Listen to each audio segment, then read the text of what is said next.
I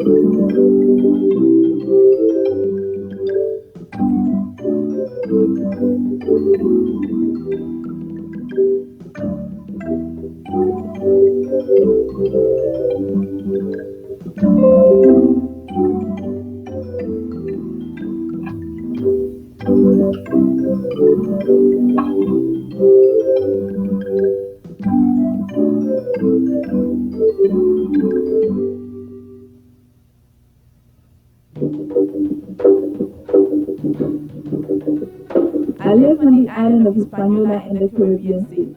The Dominican Republic is on the eastern side, and my country, Haiti, occupies the western third of the island. The capital city is Port-au-Prince, a city of almost 2 million people. I've been there once, but don't like it. It is much too crowded. From Port-au-Prince to my town, you travel west, then south over the mountains to the coast. My town is called Marigot. The trip from the capital takes 5 hours by bus. About 2,500 people live here.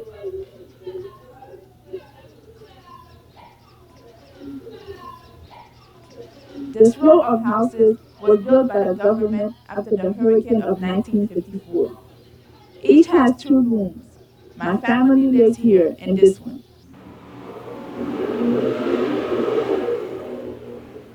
My name is Marie-Julie Debonnet. I know that I am 14 years old because I have my birth certificate and it says I was born on February 7, 1984. My mother's name is Marie-Yolene and my younger sister is Emanuela. She has her birth certificate too and is 12.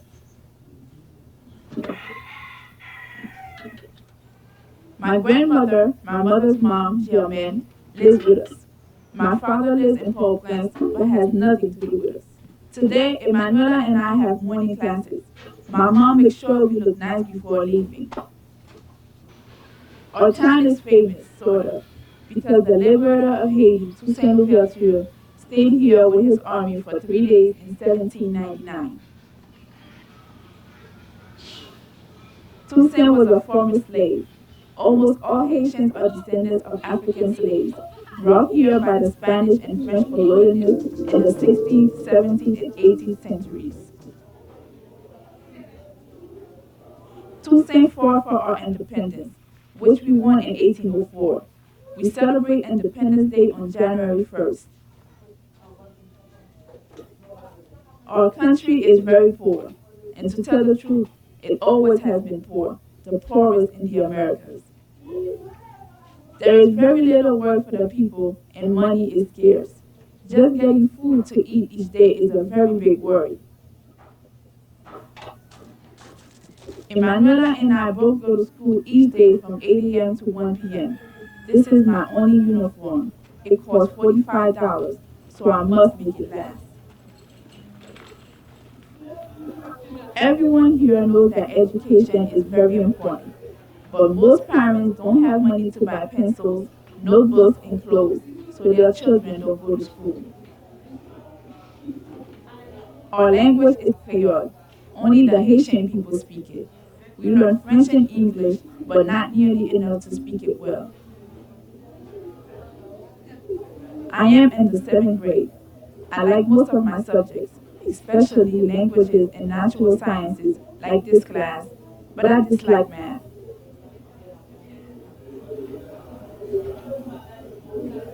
2 years ago, I was sick with malaria and typhoid, but was cured with a lot of medicine. It was the only time I saw a doctor. I've never been to a dentist. Since that time, I wanted to become a doctor. It's a dream I have.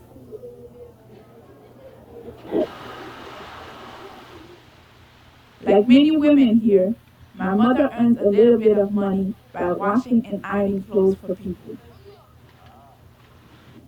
We don't have electricity, so she irons with charcoal.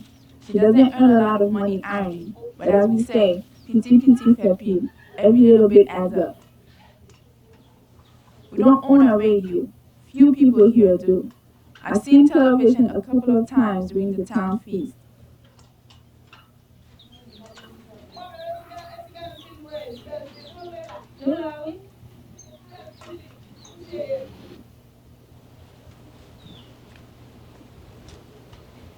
Behind our house, we have many trees, but it is hard for us to harvest the fruit. So we call on a neighbor Fito to cut down the coconuts. He is amazing. I don't know how he climbs so high. I think I would get dizzy.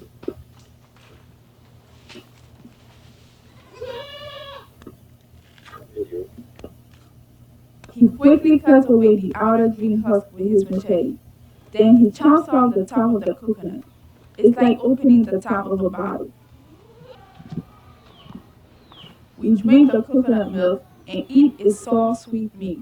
It's delicious and very nutritious.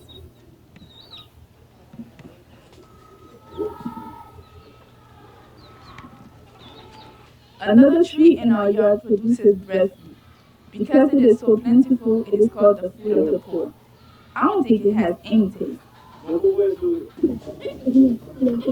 Marigold has lots of kids, lots and lots of them, but most never go to school and never learn to read and write.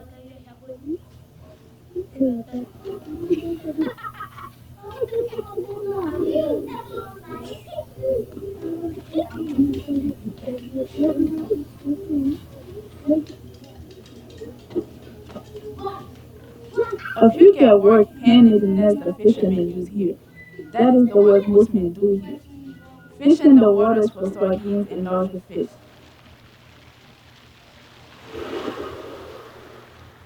Some work out of boats, while others simply walk out to the reefs and cast their hooks.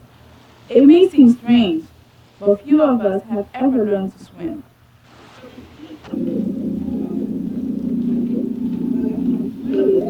The women bring food and other clothes to the marketplace to sell. We have another proverb, Onwodi Papeze. Carry it on your head and it weighs little.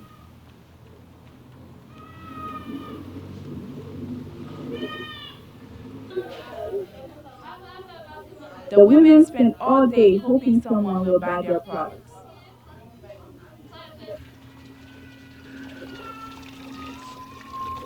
My sister and I haul water to the house. We have a well in the backyard, but we use it only to wash clothes. This water is good for cooking and drinking, and is just minutes away. All the people are responsible for keeping the area in front of their houses clean. It is a job we do each morning. Another saying is "Fekabano avant de ménager." Clean up your mess before leaving.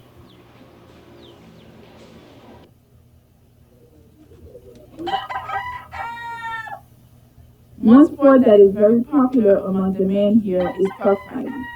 Every village has a cockfight pen. Men come with roosters they have trained and give them special food to eat. Money is then wagered on the roosters and the noise level rises.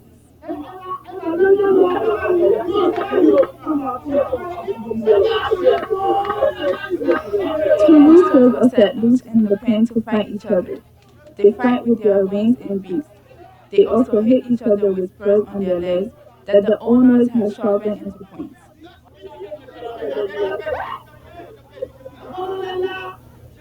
They usually fight until one rooster lies down and refuses to fight.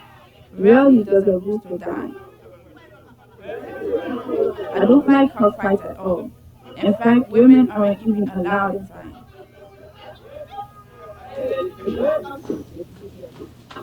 My sister Emanuela wants to raise a goat of her own. She talked with my uncle, who sold her the unborn kid of this pregnant goat. Emanuela will raise the goat from birth. It's work because a goat is always hungry and you have to go out to find weeds and grass for it. The good thing is that when Emanuela needs money for school, for book, or for anything, she can sell the goat in the marketplace. Emanuela has a good idea here, and now I'd like to raise a kid goat from the next litter.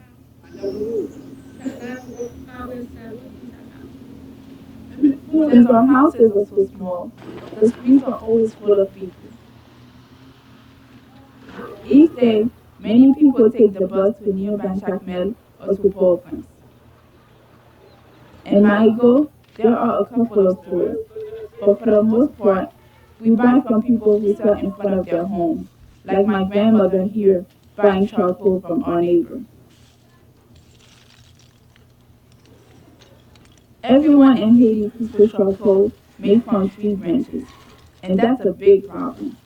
The people who make charcoal cut down the trees but don't replant them. In many places, the country is becoming a desert, especially in the mountains. Haiti used to be 80% forest, but no longer. Now barely 3% of the forest remains. When the rainy season comes, entire mountains wash down, bringing the soil into the sea. It's sad. But it is the custom here to cook with charcoal, as here my grandmother and I do to prepare our food. Usually we eat one meal a day. We eat rice, which I like a lot, and beans, which I also like. But the breadfruit, ugh, it is so tasteless. I don't like it at all. Just getting food is a daily struggle for most people in my group.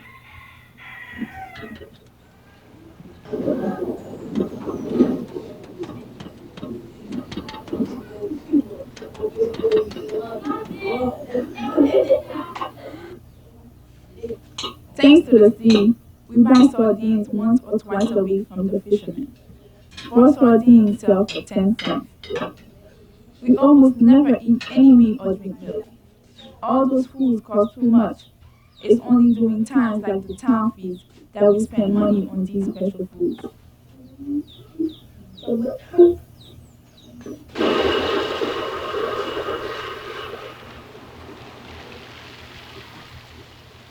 My friend Beatrice and I often walk along the shore, chatting and looking for shells among the stones.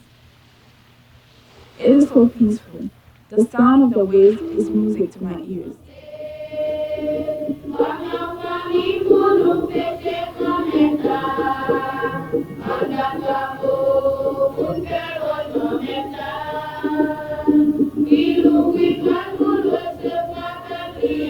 I sing in the choir during the Sunday Mass. I just love to sing.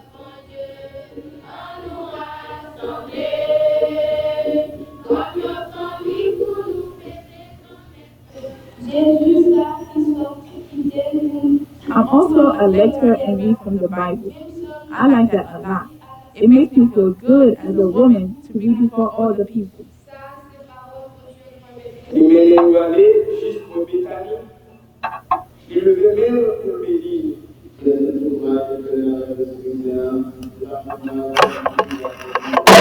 look for a lot of things in Haiti. For work, for food, for education, for health. We need our leaders to work together for the good of all. It is the struggle of all Haitians. Our proverb gives us comfort. L'espoir fait vivre. We live because we hope.